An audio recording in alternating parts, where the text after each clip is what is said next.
మీకు ఏమైనా టార్గెట్స్ ఉన్నాయా?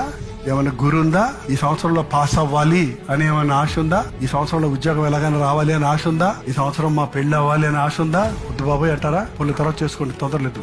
ఈ సంవత్సరం నాకు గర్భఫలం కావాలి, ఈ సంవత్సరం నేను ఇల్లు కట్టుకోవాలి.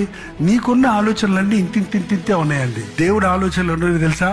నీ కొరకు ఈ సంవత్సరంలో చాలా గొప్ప తలంపులు ఉన్నాయి. నువ్వు ఇక్కడ ఆలోచిస్తున్నావు, నువ్వు డొక్కు కారు, సెకండ్ హ్యాండ్ కారు ఏదైనా దొరికితే బాగుండని దేవా అంటున్నావు. నువ్వు దేవుడు నీకు కొత్త కారు ఇవ్వాలి, ఫ్రెష్ కారు ఇవ్వాలని దేవుడు ఆలోచిస్తున్నాడు. గుమస్తా ఉద్యోగం దొరికితే చాలు, ఏదైనా టెంపరీ జాబ్ దొరికినా చాలు ప్రభా అనుకుంటున్నావు. నువ్వు నీకు ఒక పర్మనెంట్ జాబ్ ఇవ్వాలని దేవుడు ప్రణాళిక చేస్తున్నాడు. నేను మీ నిమిత్తమై ఉద్దేశించిన తలంపులు మేలుకరమైనవే గాని హానికరమైనవి.